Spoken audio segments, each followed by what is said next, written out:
No price talk and no Lambos. This is not another crypto podcast. Welcome to Ignition. I'm your host, Jillian, and each week we will be looking at the problems solved by blockchain. I'll be going deep with the people building the apps and communities which are changing the world around us. Good morning and welcome to Ignition, the EOS Study podcast. And today I have an IT expert, Jorge Sebastiao, who is half Portuguese, half Canadian, and travels the world talking about blockchain and cryptocurrency. So welcome to the show, George. Yes, good morning. Good morning. So you're in Dubai at the moment.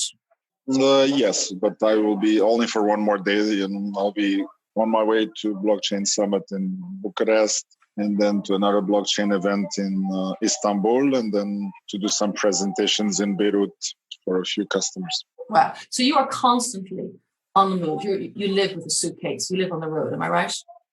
Yeah, that is correct. And at least 60 to 80% of the time, that will probably be correct. Yeah. And how long have you been an ambassador and an expert in IT, traveling the world? Well, I've been in IT for 30 plus years, but out of those 30 plus years, at least 20 of those have been done very similar activities, both in Canada, all the way across Canada, parts of most of the United States. Yeah.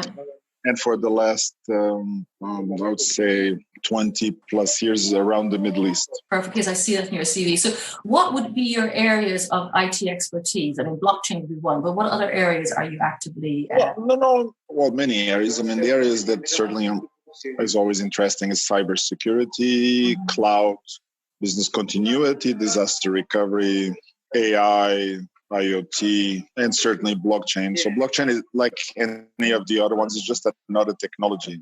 I mean, it has some cryptology concepts that come from cybersecurity, but other than that, it's just another tool that enhances the solutions that we provide.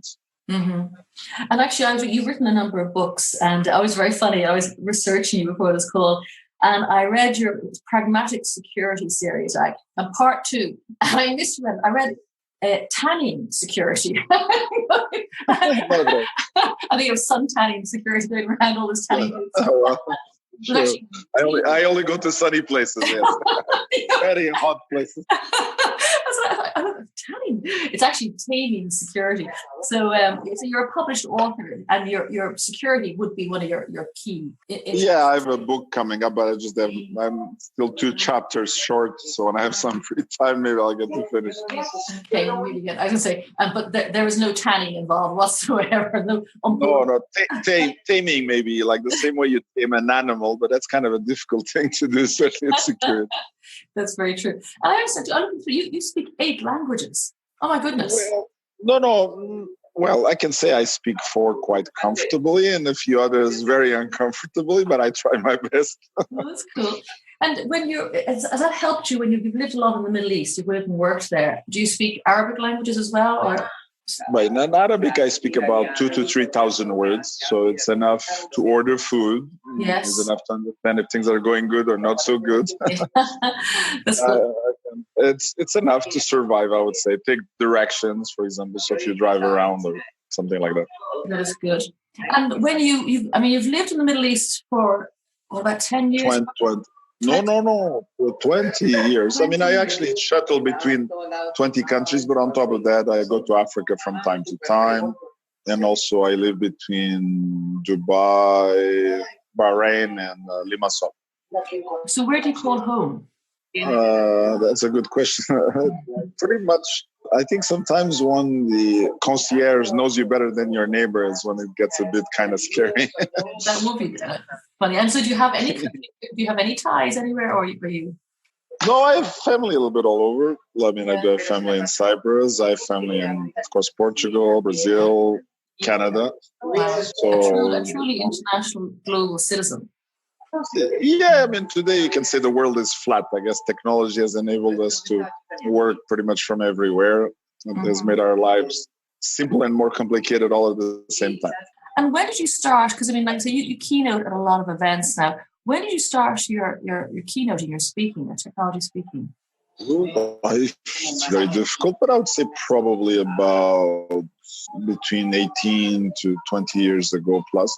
But I mean, originally I'm pretty much a bookworm, but over time I did attend some, you can say, Toastmasters, and that kind of, took me from being just somebody who knows about something to actually maybe present about it. Mm-hmm. I think I remember the first time I probably did this was in Canada Post in front of 300 people. Yeah. And I got it all prepared, and kind of I said, okay, I need to say this, I need to make a joke. And then you go this. So I did. I made a joke. Nobody laughed. And then I thought, okay, this is it. It's going to be my last. That is actually. And then I said something like, spaghetti code. Everybody laughed. And I said, okay, I didn't make a joke. Why are they laughing? So that's not, it is hard. It is hard. Making jokes. It's hard. It's very difficult. Yeah. Good comedians make it look effortless. Do you know what I think the biggest thing is? And by the way, when I speak, my jokes go down like lead balloons. They're terrible. And I try not to make them. And I make them, oh, what is this? But I think the biggest thing of all when speaking is if you do make a joke or you want to make an impactful statement is to pause. Yes. Pause. And let the audience move in then. Digested, yes. Correct. Yes. I mean, and eventually it becomes, obviously I've done lots of training. Yes. And lots of workshops. So then you adapt to different styles. So I always look at it, then even when you're presenting, you're primarily trying to digest a topic to the audience in a way that they can absorb it. Mm-hmm. So, and that makes it usually quite easily. So you have to kind of understand very much the audience that you're talking to. So you have to adjust, your pitch. You have to adjust the level of the language, the level of the technicality of the topic that you're presenting, and that usually works out. But yes, it is much more difficult than it looks. People look at you, oh, you went on stage, it was so easy. I said, well, it's not quite like that. Mm. You can say that for 1 hour or maybe of speech, you probably have 10 hours to 20 hours of preparation to actually do a reasonably good job. Because, you have to walk the whole scenarios in your head, and then you have to have different bifurcation points to, say, oh, if this doesn't go, then I go left, I go right. Mm-hmm. It's like a painting or like a road, and very similar to storytelling. You need to have an introduction, kind of some meat material in the middle, mm-hmm. and then some conclusions that people leave with some action or some summary of what was said. So, and usually it's good to kind of make it not too complicated and not try to overdo it, because if you have too many things you talk about, then people don't remember anything. Mm-hmm. So it's good to kind of dissect to the point that you make it summarized in a way that people leave with action points to take home when they go back to their jobs. Mm-hmm. Do you ever talk about blockchain to a non-IT audience, people who don't know? Do you ever find yourself in a situation trying to explain blockchain to people who don't really understand it? Yes, actually I do. I've done it probably 3 to 5 times. Actually, it's not so difficult and it's not so easy. There's an interesting video that exists on YouTube. Mm-hmm. That it says explaining blockchain to a 4-year-old, explaining blockchain to a 17-year-old, explaining blockchain to various ages. And it's nice to watch this, 4-minute segments, because it kind of dissects how you explain blockchain to people that may be non-technical and and to explain it in a way that is practical to them. So that video itself is very useful to adjust on how to present to people. But if we talk, let's say, a blockchain to people that are not technical, the most important thing is that blockchain is actually a technology of trust. And rather than to talk about the buzzwords or to talk about the functionality that blockchain really and how blockchain does it, the average user does not really care. The average user wants to know, what can blockchain do for me? Mm-hmm. So then the best way is to actually describe a use case. For example, use case could be chain of custody, or a use case could be tokenization, or a use case could be something like an exchange of goods or a financial transaction. So all those are cases that the average user can understand. So you can explain it to them mm-hmm. in quite a useful way. Do you find, I was speaking with a friend of mine recently, and again, he knows that I'm active in this area. And I started to talk to him. I just come back from Malta, where we both met there. Yes. I was talking to him, and he said, "Oh, don't talk to me about Bitcoin. Don't talk to me. I don't want to know about it." I'm like, "Great. Can you calm down there, please? You know, it's like as if he was so afraid that if I even spoke about Bitcoin, that it was somehow going to, you know, I don't know, tarnish him or something like that. Do you find it in your, I mean, I also speak at conferences too as well, but I'm normally in a bubble. Do you find when you speak to people who are not inside the technology bubble, are they very scared of it? Well, you can say Bitcoin is both good and bad. I mean, it's good in the sense that Bitcoin was probably the most popular use case of blockchain that is available today in terms of popularity. It's not the first one because blockchain as a technology has existed before, maybe not in as much automated way, but in a paper-based way. Mm-hmm. So you can say Bitcoin, you can call it blockchain 1.0. But today we have moved well beyond Bitcoin. So Bitcoin, of course, it's a good use case because the financial one, people understand, okay, I can buy a good.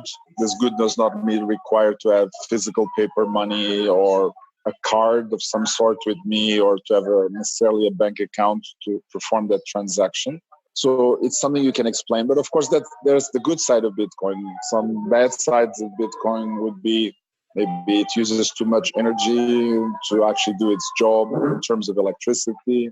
Maybe the price fluctuations of Bitcoin are too high over a short period of time. So if you want to use something for transactional purposes, meaning buying goods, then you need something stable, not something that is unstable. So because between the time you start a transaction and you finish the transaction, the price is already the wrong one.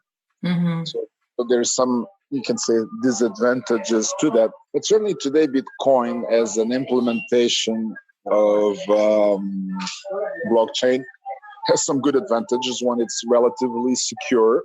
The technology itself is extremely secure, but the way people implement it is not always secure because they don't keep their keys correctly or they don't understand where they keep their keys or their passwords. So, and that can lead to potential problems.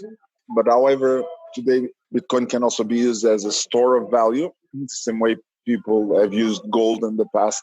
So it has become, you can say, quite popular and knowledgeable. But if we talk in terms of financial system and financial world, Bitcoin is still very much small. I mean, we'll talk compared to other financial transactions being performed today. Bitcoin is relatively like a dot of sand or a dot in a very big painting or a grain of sand in a very big pot.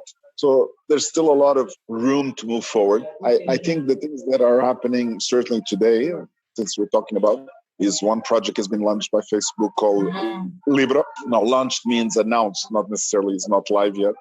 But it will, because of the social aspect of that Facebook and the reach that it has, it will make the blockchain technology visible to a much larger number of people that otherwise would not have heard about it or even used it. Mm-hmm. So that is probably a good thing. And maybe it's not a good thing because maybe it will become the McDonald's of there's a lot of blockchain around Facebook. And it's not necessarily the most healthy food to some extent. I can see Congress has asked for them to put the brakes on. It's kind of crazy. So my final question to you then, this is a short and sweet little snapshot of your views. Sure. Mass adoption. Facebook is part of that, of course. I love it or hate it.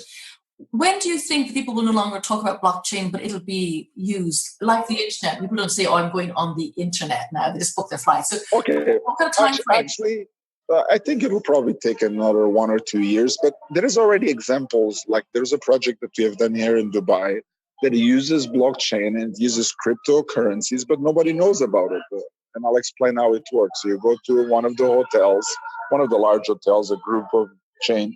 And when you check in at the hotel, you put your credit card as a guarantee. Mm-hmm. You pay for your room. And the remaining guarantee, they give you a wallet, electronic wallet you can put in your mobile. And then you can go around the city or around the facility, enjoying activities or purchasing goods. Yeah. And at the end, when you check out, you pay from your credit card the balance of the goods that you have used. Mm-hmm. So in reality, the user of this application has no idea that cryptocurrencies are being used. He has no idea that even blockchain is being used. But under the covers, it's a blockchain and cryptocurrency application. Guess what? The credit card is actually being used as the crypto exchange. So that in itself, that's even so. And I think this is the most important applications moving forward. Is the applications that actually use the trusted blockchain. And the average user does not have to know there is blockchain, because it's not about the technology, it's about the user. So the application is good, it builds trust, it works flawlessly, and it makes the user, transparency. So the user will be able to ask, give me all the transactions, and there's no disputes because everything is kept. People cannot, overcharge them for things that they have not done, or activities they have not taken. Perfect. Well, you heard it here first. Jorge Sebastiao, IT expert, says within 1 to 2 years, we'll have mass adoption of blockchain. Woo! Thank you so much indeed for your time today. It is my pleasure, and looking forward to helping you in the future as well. Thank you so much. That's brilliant.